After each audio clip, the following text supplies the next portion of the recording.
the newest product of all hearing aids, of all manufacturers, the very newest, is before us today, the VIVIA. The VIVIA by ReSound. It's in our hands. If you're interested in learning a little bit more, this video is for you. So we know a little bit more about the VIVIA because we've been wearing it. I saw it on your ears the other day, right? Monday, all day.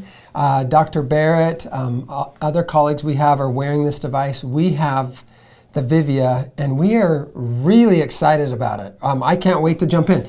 Yeah. What was, when you think about the VIVIA and what it is, it's the newest hearing aid by ReSound.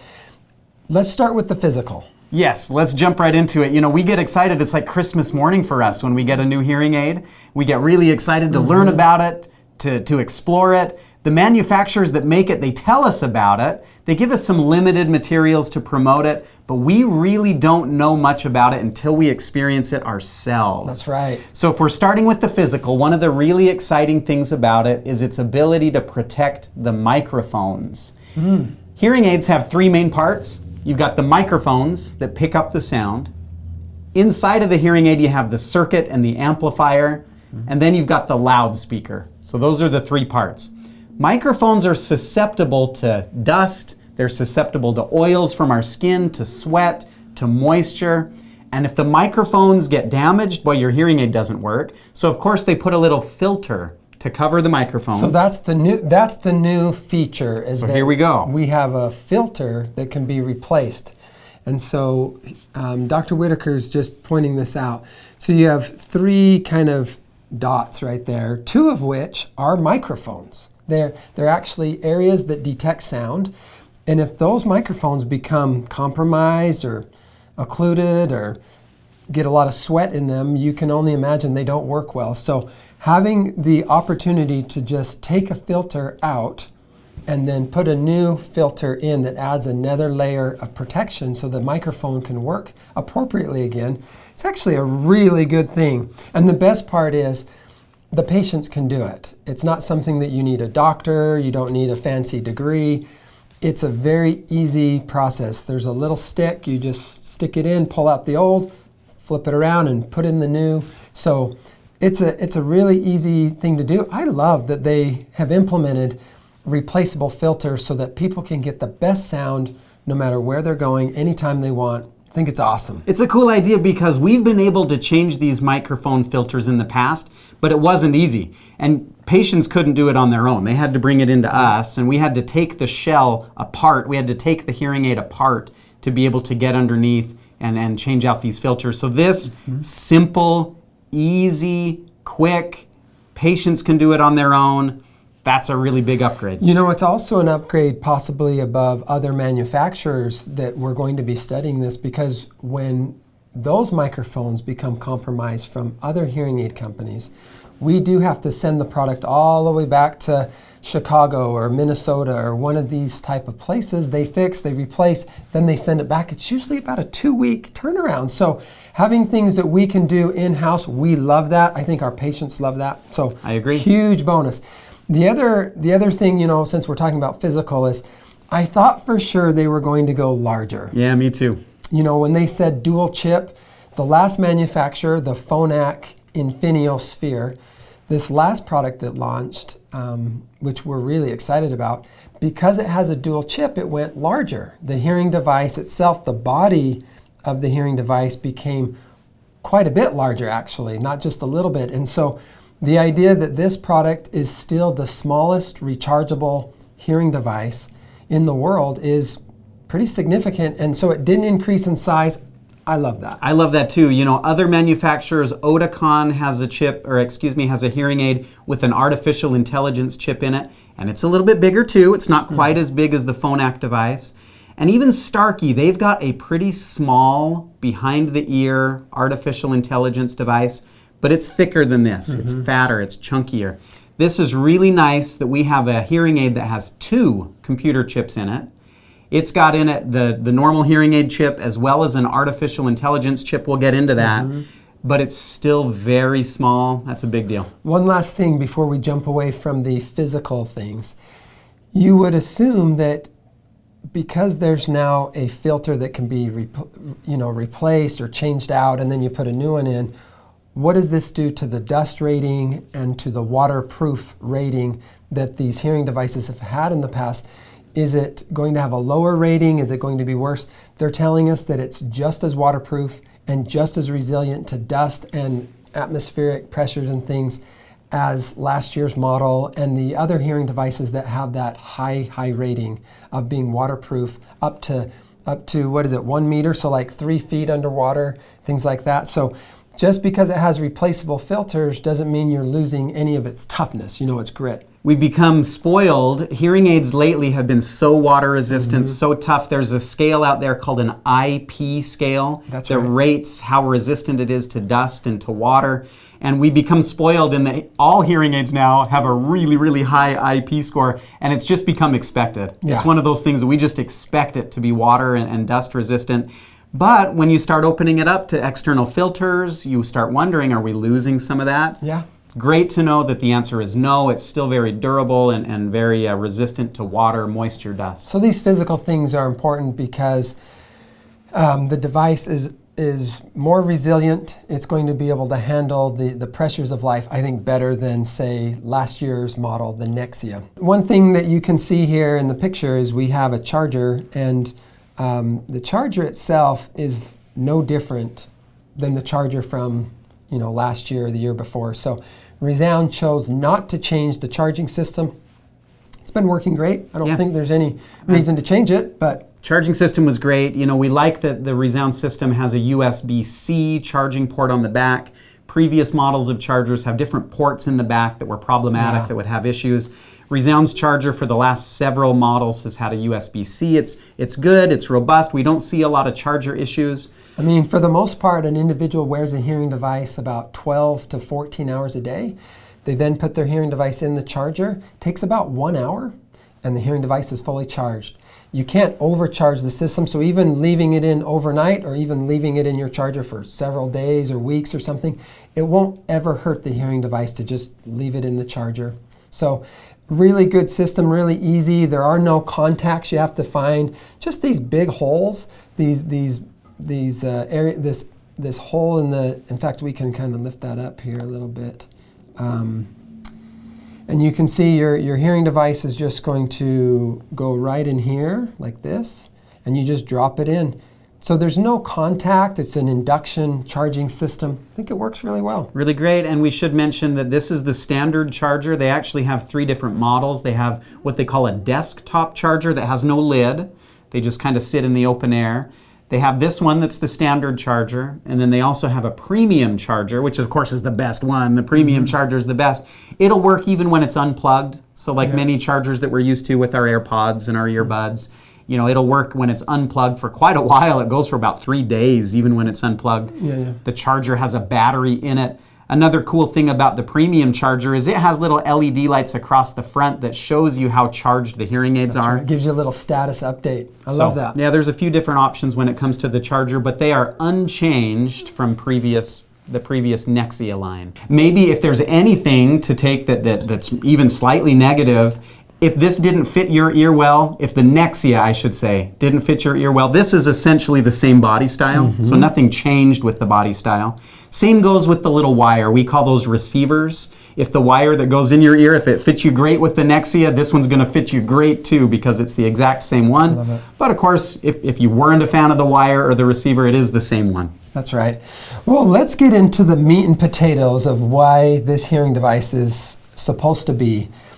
It's claiming to be very special, and that's hearing in noise. We've teased it a little bit, haven't we? Hearing in noise. So hearing in noise. People, it's one of our number one concerns by the patients. Patients come in and say, I think I hear pretty good one-on-one, but boy, when I get into the large group settings, when I get into the vehicle, or I get to in any environment where there's background noise, I feel like my ability to hear and understand speech really is reduced. And so this device goes right at the heart of that. I think that is the number one complaint. Yeah. Number one complaint of a hearing aid user, and this hearing aid addresses that complaint. So how do they do it? We've teased this idea that they've added an artificial intelligence chip, a second chip into the device. 2 chips. And as we've been playing with this the last few days, we've learned a lot about it. So the way that this chip works is it is only available in a special program.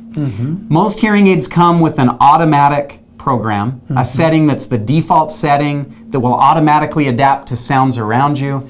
That is not where the artificial intelligence chip is found in this device. That's right. So if it's not there, where is it? So all manufacturers have this ability to have multiple programs. Sometimes we refer to them as memories or programs, so that individuals, when they're in a very specific listening environment, they can just go to another program that is programmed and enhanced and kind of fine-tuned for that environment. And so what ReSound has done is they said, when you go from the first setting, which is the automatic, and you choose to go to the second, the default program in program number 2 is the Hear and Noise program, and that's where you can access the dual chip. That's where the magic happens for better speech, way less noise. And so they've done a really good job. In fact, as professionals, when we see the software, it gives us 3 different levels of how much noise we want to allow to come in, or how much we want to engage that second dual chip to really try to reduce background noise as much as possible. And so it's been really fun. I mean, what was your experience? My experience was phenomenal. So just to reiterate, to take advantage of the AI chip, you have to go into the second memory. Take advantage of the AI chip, you've got to go into the second program. And this Hear and Noise program, this second program, my experience when I put it on, it was fantastic. What I try to do with these hearing aids is really stress them, take them into a really noisy environment where people are going to complain, where my patients are going to come back and say, I was in the kitchen, I was clanking silverware and plates, and I was overwhelmed with sound. So guess what I did? I went into my kitchen, I started clinking silverware and plates, I started making as much of a racket as I could make. When I was in the second program, when I was in the Hear in Noise program, which is designed for the background noise, taking advantage of that AI chip. How did that go? It sounded so good. It's awesome. The clinking didn't bother me. I mean, I could hear it, but it wasn't so intense that it was, blowing me away. It really was a good experience. What was yours? So I went through a car wash, and I had 2 environments. One was the car wash, had the radio on, typical guys listening to ESPN, and I'm listening to these individuals talk about sports, and as I'm going through the car wash, I'm flipping from program 1 to the second program, which is the Hear and Noise program. As soon as I do that, all the bristles, all of the swishy, watery, kind of that high friction sound of water hitting your car and things like that was reduced dramatically. It was amazing how comfortable that was. The second thing that I did is after the car wash, I got, I'm driving home, I'm going about 40 miles an hour, and I'm just paying attention to road noise while I'm listening to the radio, and I'm just thinking to myself, which program is the best for listening to the radio and getting good speech cues, getting good speech understanding, but at the same time, which one is reducing the noise the most? And there's no question that when you go from program 1 into program 2, that second setting, when you're in the car, it takes the road noise way, way, way down. And so it's very impressive. If your goal is to have a hearing device that can really squelch and really dampen background noise, it's pretty impressive. That second program is really impressive. Yeah, I think we've got a winner. My experience was so similar. You go back and forth between the 2 settings. When you're in the all-around, the automatic setting, the sound is noticeably sharper and louder and can be more distracting in some environments. You go into that second program and whoop, it really cuts it out. So really good experience. We're obviously still in the process of learning about this. That's right. We want to get this on real people's ears. And when I say real people, I mean patients that have hearing loss that are able to take it in their real life and use it. Exactly. The larger the sample size we can get, the better we'll understand this. We're still learning from the manufacturer. Yep. They're still teaching us things about this, but our preliminary initial impression of this AI chip and the Hear and Noise feature, that's right. The ReSound VIVIA gets 2 thumbs up from me as well. I'm thrilled about the size. I'm thrilled about how it charges. I'm thrilled about how it connected to my cell phone. Really, really impressed with how it handles background noise. And I think that's what they were kind of trying to tackle, is how can we develop a hearing device that is super aggressive in background noise? I think they did it. I think it's a great product, but we do need your help. And so we're inviting individuals to come in. The month of March is going to be a really great month for doing research and observations on how does this hearing device work in your lives or in the lives of people that you love, people that you know that might benefit from a specialist, a hearing device that specializes in background noise. So really exciting. We invite you to come in and try it out, and super fun. Yeah. Let me mention one thing too about technology levels. So sometimes when hearing aid companies launch new products, they often only launch a premier version of the product. Like a platinum, like their highest level. Like if you're buying a car, you know, it's got all the bells and whistles, it's their top of the line package. Sometimes when hearing aid companies release a new product, they only launch that premier product. In ReSound language, they call that a number 9. If you've got the 9 level ReSound product, you've got the premium product. But ReSound also launches a 7 product and a 5 product. As those numbers get smaller, they usually take certain features out. The product becomes less expensive, but it also doesn't have quite as many bells and whistles in it. One question we had for ReSound when you're launching this new VIVIA product, does it come in just the 9 or is it available in the 9, the 7, and the 5? And we did get an answer. That's right. So the dual chip artificial intelligence side of how to make noise is as minimal or to really reduce noise as much as possible. It only does come in the level 9. So that very highest platinum package that we would have at our clinic, that is only available in the level 9 VIVIA. And so, that's okay. That's not unheard of. That's kind of common. One thing that I am really excited about is last year's level 9. So ReSound's product that was a level 9 is now the 7. And so some of those amazing features for noise reduction that were in the old 9 are now passed down to the 7. And so the whole fleet, the 5, the 7, and the 9, all got upgrades. And they are available. There is a VIVIA 7, there is a VIVIA 5, and they are big upgrades over the previous same line. Size, same ability to change out filters, lots of really rich a really rich feature set that I think will be really nice for different types of patients. Some people really do need the 9 and other people do really well with the 5. And so I'm excited that the VIVIA comes in 3 different tiers of technology, 3 different price points. Should be a really, really good fleet of hearing devices for 2025. Should be really fun. Maybe one other point about this new VIVIA, in the Nexia line that came out before the VIVIA, one of the really big features was this Auracast Bluetooth. This was something we talked about quite a bit on our channel. This was something that had quite a bit of buzz. And I did just want to quickly mention that Auracast Bluetooth is available in the VIVIA as well. Auracast has been something that's been a little bit slow to roll out. Out in the general public, we haven't seen it in the real world like we were hoping to. Right. But one thing you'll notice with this VIVIA, when you download the ReSound app, which is called Smart 3D, when you get the ReSound Smart 3D app, there is a new little button on there that says tap into an Auracast stream, which is kind of fun. Now, currently, if you're trying these VIVIA hearing aids, that feature really doesn't do anything because there aren't very many places that I'm aware of that actually have Auracast streams available. But what that tells me is that ReSound is planning for the future, that we hope to see some of these Auracast streams available soon. That's right. And we hope that you'll be able to easily tap into it via the app. And that's just one of those fun things to continue to look forward to as the technology progresses. I love that. Yeah, Auracast, we really believe it will be a much better signal for streaming your favorite podcasts, music, YouTube channel stuff, videos. It's just a little thicker, bigger, broader signal than traditional Bluetooth. And so Auracast is a wonderful thing. Certainly doesn't hurt. It's great to be prepared for the future.